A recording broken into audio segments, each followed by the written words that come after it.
اعوذ باللہ من الشیطان الرجیم بسم اللہ الرحمن الرحیم الحمد للہ لأہلہ والصلاة علی اہلہا اما بعد فقد قال رسول اللہ صلی اللہ علیہ وآلہ وسلم اقرأوا القرآن بلحون العرب۔ رسول اللہ صلی اللہ علیہ وآلہ وسلم کا ارشاد گرامی ہے کہ قرآن کی تلاوت کرو، قرات کرو الحان عرب میں۔ یہ ایک متواتر اور واضح حدیث ہے۔ ہر مذہب فرقہ اس حدیث پر اتحاد ہے۔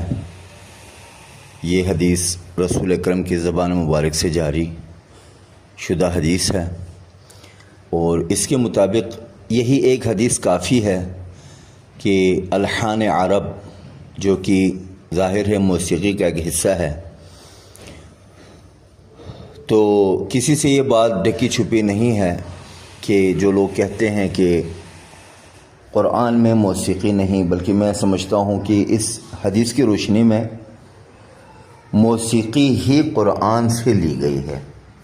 قرآن کے ضابطۂ حیات، ضابطۂ تعلیم کے تحت موسیقی کی گنجائش ہے، لیکن یہ بات یاد رکھیں کہ جو لہو و لعب والی موسیقی جو ہمارے معاشرے میں جو لہو و لعب کی موسیقی ہے وہ مراد نہیں ہے، بلکہ موسیقی سے مراد حلال موسیقی ہے۔ دیکھیں، جس طرح دوسرے چیزوں میں حلال حرام ہے، موسیقی میں بھی حلال حرام ہے۔ اس کی پہچان ضروری ہے۔ ہمارے لوگ خلط کرتے ہیں کہ موسیقی کو مطلقاً حرام قرار دیتے ہیں، یہ بالکل غلط ہے۔ جب اللہ تعالیٰ نے طبیعت میں ایک چیز رکھی ہے تو اللہ تعالیٰ صرف حرام ہی نہیں قرار دیتا، اس کو آپ کے استعمال کے اوپر ہے۔ اللہ تعالیٰ نے ہر چیز کو اپنے حساب سے رکھا ہے۔ یہ آپ اور میرے اوپر ہے کہ ہم اس کو کس طرح یوز کرتے ہیں۔ مثال کے طور پر موبائل میرے ہاتھ میں ہے، میں اس موبائل کو اچھے انداز میں استعمال کر سکتا ہوں۔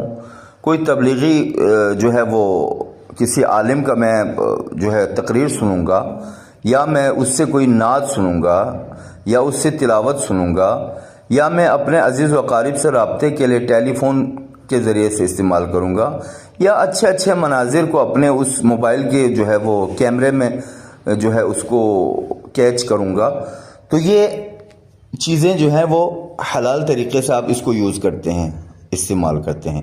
لیکن ایک طرح یہ ہے کہ یہی موبائل آپ کے ہاتھ میں ہو تو آپ جو ہے گناہ پہ گناہ اس پہ کر سکتے ہیں، اس موبائل کے ذریعے سے غلط چیزیں دیکھ کے، غلط مناظر دیکھ کے اور غلط استعمال کر کے۔ تو دیکھیں، بات وہی ہے، چیز آپ کے ہاتھ میں ہے، آپ کے استعمال کے اوپر ہے کہ آپ اس کو کس طرح استعمال کرتے ہیں۔ تو گویا موسیقی بھی ایک فن ہے جو آپ کے ہاتھ میں ہے، اب آپ کے اوپر ہے کہ اس کو غلط طور پہ استعمال کریں، گانا گائیں، لہو و لعب میں استعمال کریں، ڈھول ڈھماکے بجائیں، یا آپ اس موسیقی کو بہترین قرآنی الحان میں استعمال کریں۔ تو یہ بات بہت ضروری تھا مجھے، تاکہ آپ کے ذہن کو کلیئر کروں کہ موسیقی مطلقاً حرام نہیں ہے، موسیقی جائز ہے، بلکہ خصوصاً قرآنی الحان میں اس کی تاکید بھی کی گئی ہے، اور رسول اکرم کی جو ہے سیرت میں بھی ہے، قول فعل تقریر، جو معصوم علیہ السلام رسول اکرم صلی اللہ علیہ وسلم سے ہمیں 3 چیزیں ملتی ہیں۔ قول یعنی خود رسول اکرم نے فرمایا ہو، خود رسول اکرم نے خوبصورت انداز میں قرآن کی تلاوت کی ہے موسیقی لحن میں، یعنی جو عربی لحن ہے۔ اور لحن داؤدی کا تو آپ نے سنا ہوا ہے، حضرت داؤد علیہ السلام وہ خوبصورت لحن رکھتے تھے۔ تو لحن سے مراد کیا ہے؟ وہی موسیقی ہے، لیکن اس کو حلال انداز میں پیش کرتے تھے، حلال انداز میں اس کو یوز کرتے تھے۔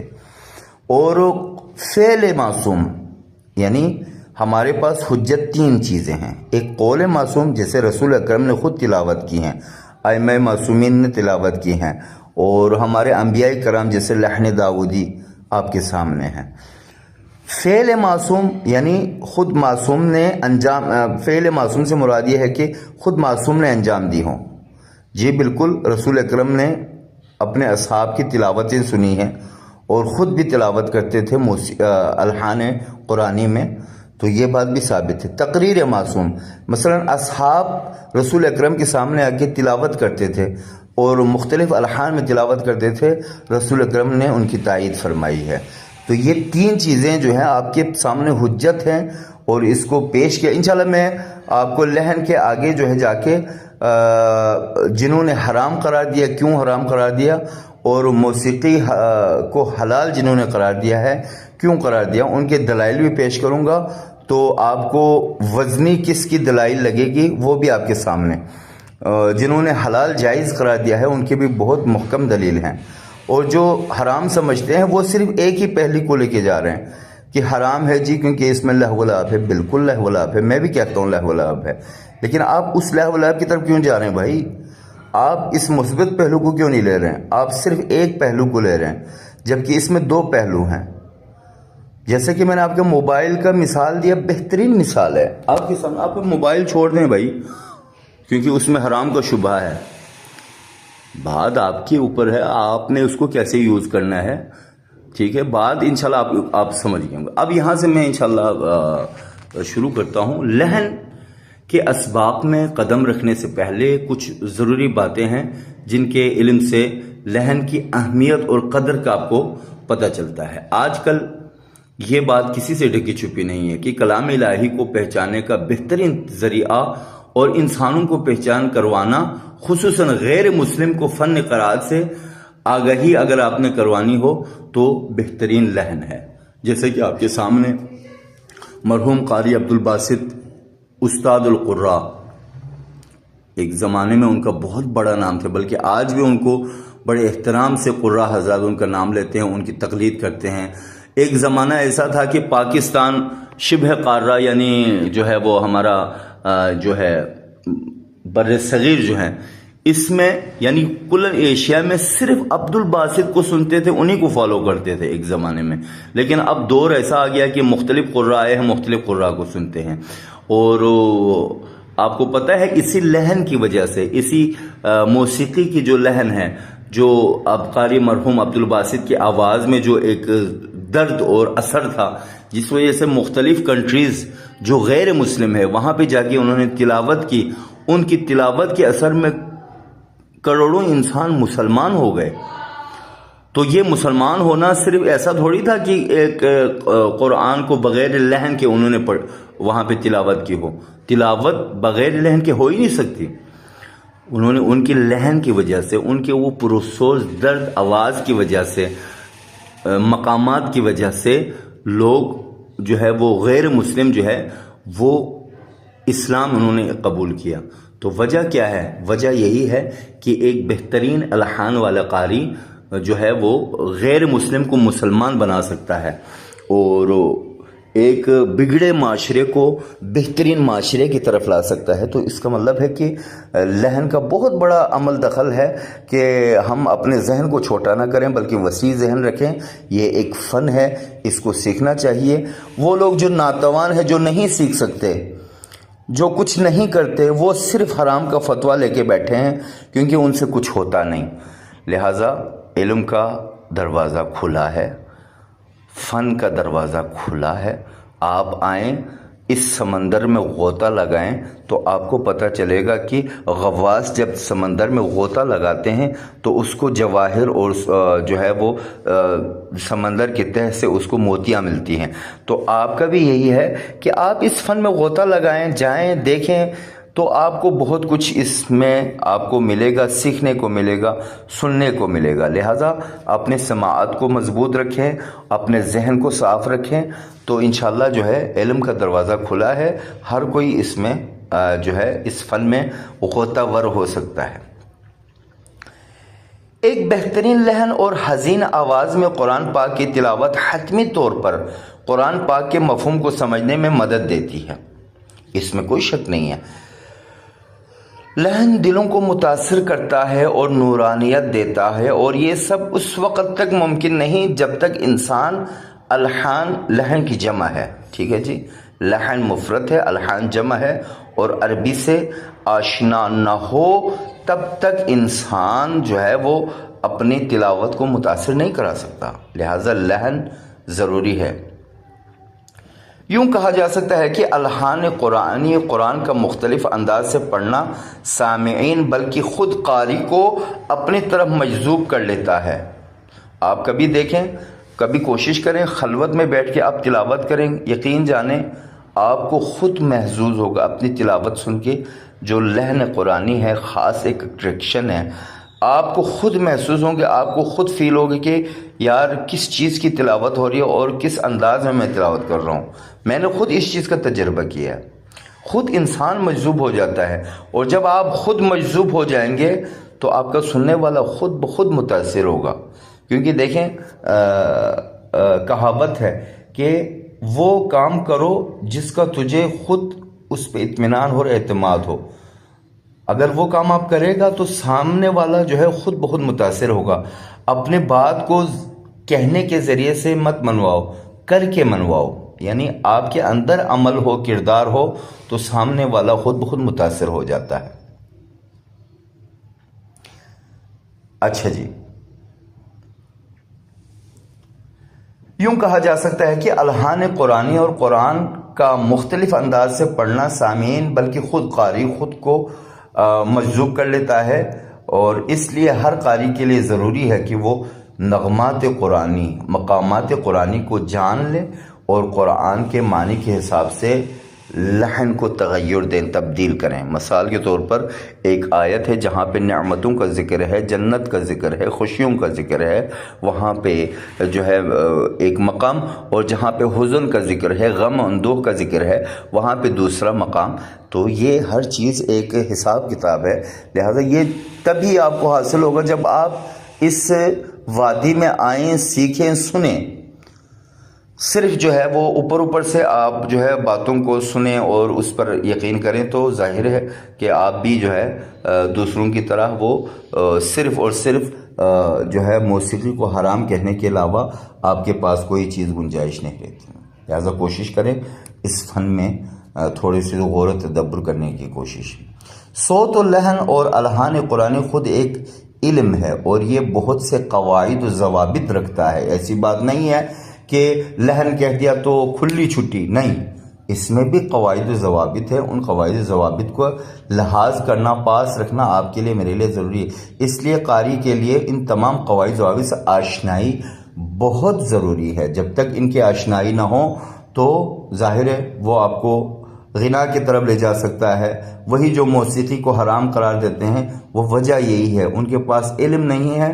جب علم نہیں ہے تو ظاہر ہے مقامات کی پہچان نہیں ہے، جب پہچان نہیں ہے تو ظاہر ہے موسیقی خلط ہو سکتا ہے، کوئی لہو و لعب والی جو ہے وہ طرز اور مقام یا جو ہے وہ نغمہ اس کی آواز میں آ سکتے ہیں جو حرام کی طرف اس کو لے کے جائے۔ لہٰذا ضروری ہے کہ ان کے قواعد اور ضوابط کا جو ہے وہ لحاظ جاری کریں۔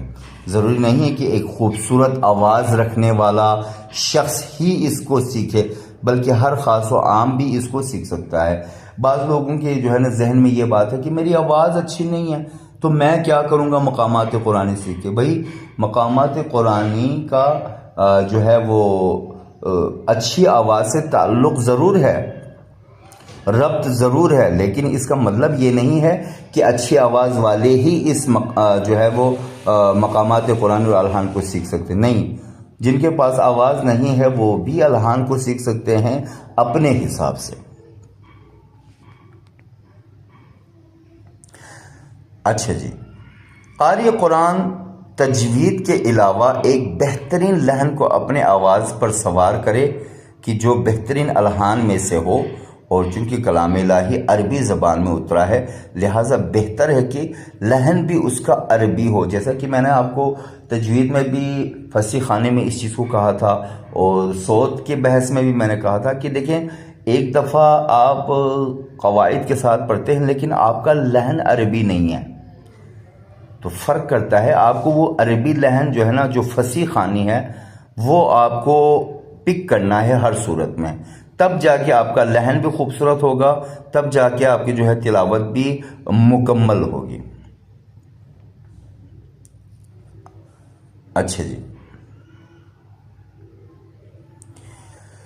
ایک بہترین قاری وہ ہے جو تقوی الہی رکھنے کے ساتھ ساتھ لحن قرآنی کو اپنی قرات میں بطور احسن اجرا کر لے. ٹھیک ہے جی. ضروری ہے ایک قاری قرآن کے لیے پرہیزگاری بہت ضروری ہے. پرہیزگاری سے یہ بات واضح ہوگی کہ اس کی قرات میں خود بخود ایک اثر اللہ تعالیٰ نے رکھی ہوتی ہے. ظاہر تقوی پرہیزگار اور جو حلال و حرام سے بچنے والا انسان ہوتا ہے اس کے بات کرنے میں بھی اثر ہوتا ہے. چیزیں کہ وہ قرآن کی تلاوت کریں. قرآن کی تلاوت میں تو اور زیادہ اس کا جو ہے اثر اور جو ہے وہ پرسوز ہوگا. اچھا جی، اب میں آپ کو ایک دو روایت یہاں پہ انشاءاللہ، آج ابتدائی بحث ہے تو اب میں آپ کو جو ہے نا ابتدائی باتیں بتا رہا ہوں کہ جس کے بارے میں جاننا ضروری ہے، کیونکہ ہم ایک بہت بڑے فن میں داخل ہو رہے ہیں. تو اس فن کو سب سے پہلے تو ہم یہ ثابت کریں کہ بھائی یہ فن ہے، یہ علم ہے، یہ رائج ہے اور یہ حلال ہے. اس کو ثابت کریں تو پھر اس کے بعد ہم اس کے بارے میں ہم مزید آپ کو آگے بحث کرتے ہیں. اچھا جی، ہم آپ کو کچھ روایت بتائیں گے جن کا سہارا لیں گے تاکہ جو ہے بات واضح ہو جائے. پیغمبر اکرم صلی اللہ علیہ وآلہ وسلم طلوع فجر کے بعد ایک خاص لحن میں قرآن کی تلاوت کرتے تھے جو سننے والوں کے دل پر اثر کرتی تھیں. کچھ لوگ اس خاص لحن کو لحن زنگولے کہتے تھے اور کچھ لوگ اس کو لحن حجاز کہتے ہیں. جو لحن حجاز انشاءاللہ مقام حجاز میں آپ کو انشاءاللہ سمجھا دوں گا جب انشاءاللہ مقامات کی باری آئے گی تو وہاں پہ انشاءاللہ لحن حجاز کو آپ کو بتائیں گے. تو رسول اکرم جو ہے نا اپنے اس خوبصورت الحان میں تلاوت کرتے تھے. لوگ رک جاتے تھے، سنتے تھے اور تحیر میں پڑ جاتے تھے. اتنی خوبصورت آواز ہوتی تھی تو لوگوں کو کھینچ لیتے تھے، جذب کر لیتے تھے. تمام پیغمبران خداوند عالم سے راز و نیاز کے لیے ایک خاص لحن رکھتے تھے.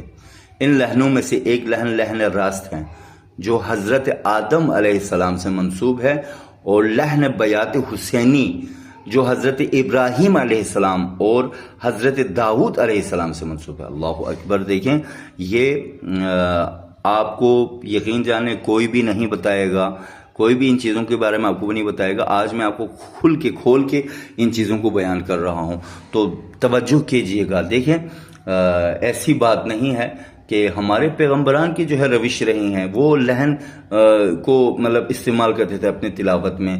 تو آپ اور ہم کون ہوتے ہیں جو ایسے ہی اپنے جیب سے نکال کے حرام کا فتویٰ لگاتے ہیں؟ ذرا آپ مطالعہ کریں، ذرا آپ کتابوں کو چھان بین کریں، ذرا آپ تاریخ کی طرف رجوع کریں تو آپ کو ان چیزوں کا اندازہ ہوگا. آپ سنی سنائی باتیں جو ہے نا کچھ لوگ انہوں نے بس ایسے ہی جو ہے نا حرام کا فتویٰ جیب سے نکال کے دے دیا تو آپ اس پر اعتبار کرتے ہیں. لہٰذا کوشش کریں ان چیزوں پر تحقیق کرنے کی.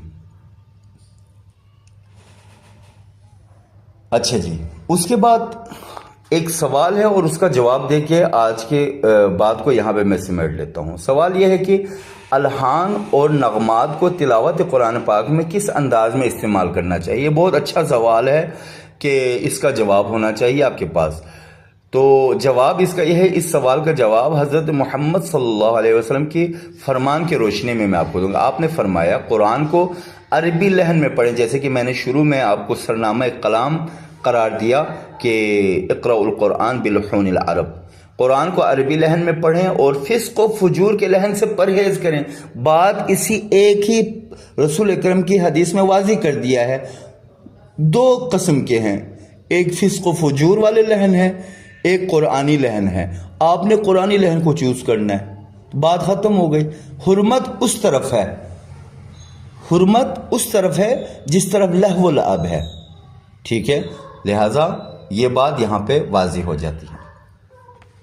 پھر آپ نے فرمایا کہ میرے بعد ایسی قوم آئے گی کہ جو قرآن پڑھتے وقت آواز کو غنا اور نوحہ خوانی کو سرود میں ملا دیں گے. ٹھیک ہے جی، بالکل ایسا ہے کہ جو لوگ تلاوت کو بہت زیادہ جو ہے نا وہ غنا اور فسق و فجور میں لے جاتے ہیں ان کی ملامت کی ہے.